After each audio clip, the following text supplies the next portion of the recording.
সন্মানীয় মুখ্য অতিথি শ্ৰদ্ধাৰ শ্ৰীযুত কনকন শৰ্মা মহোদয় ৰাষ্ট্ৰীয় পতাকা উত্তোলনৰ বাবে সন্মান সহকাৰে অনুৰোধ জনাইছো। সমান্তৰালভাৱে ৰাষ্ট্ৰীয় সংগীতৰ বাবে সকলোকে সন্মান সহকাৰে থিয় হ'বলৈ অনুৰোধ জনাইছো।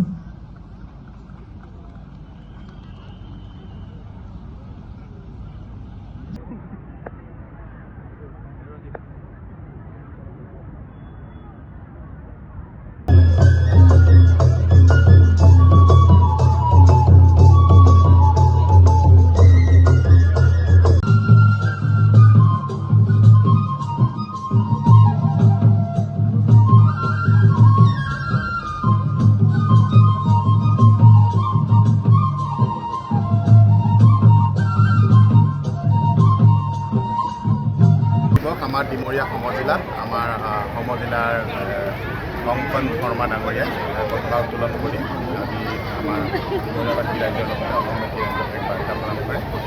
আমাৰ যিসকল স্বাধীনতা আন্দোলনকাৰীয়ে বা স্বাধীনতাৰ যিসকল আছিলে স্বাধীনতা আমাক দিছে, তেওঁলোকৰ নিজৰ বৰ্তমানক ভৱিষ্যত প্ৰজন্মৰ বাবে তেখেতসকলক আমি পৰিচয় আজি দিনটোতে আমাৰ ইণ্ডিয়ান আৰ্মিৰ পৰা আৰম্ভ কৰি সকলোকে আমাৰ দেশখনক স্বাধীন কৰিছে আৰু আমি নিশ্চিত আমাৰ ভাৰতবৰ্ষখন বিশ্বৰ ভিতৰতে অন্যতম দেশ হিচাপে পৰিগণিত হ'ব আৰু আমাৰ ভাৰতবৰ্ষৰ যুৱ প্ৰজন্ম আছে, যিসকল যুৱ প্ৰজন্মই আমাৰ দেশখনক জ্যেষ্ঠসকলৰ অভিজ্ঞতাৰ দ্বাৰা আগবঢ়াই লৈ গৈছে আৰু আমি নিশ্চিত আছে স্বাধীনতা দিৱসত আমি ভাৰতবৰ্ষখনক বিশ্বৰ ভিতৰত অন্যতম দেশ আজি সংখ্যক স্বাধীনতা দিৱসৰ কাৰণে গোটেই অসমৰ বাকীৰ লগতে আমাৰ ডিমৰীয়া সমষ্টিৰ সকলো ৰাইজকে মই শুভেচ্ছা জ্ঞাপন কৰিছোঁ আৰু অনাগত দিনত যাতে আমাৰ চৰকাৰী আঁচনি যিমানখিনি আছে যাতে কোনো হিতাধিকাৰী বাদ নপৰে সেইটো আমি সেইটো উদ্দেশ্য আগত লৈ আমি কাম কৰি যাম। সেইটোৱে আমাৰ বিগত প্ৰতীক্ষা।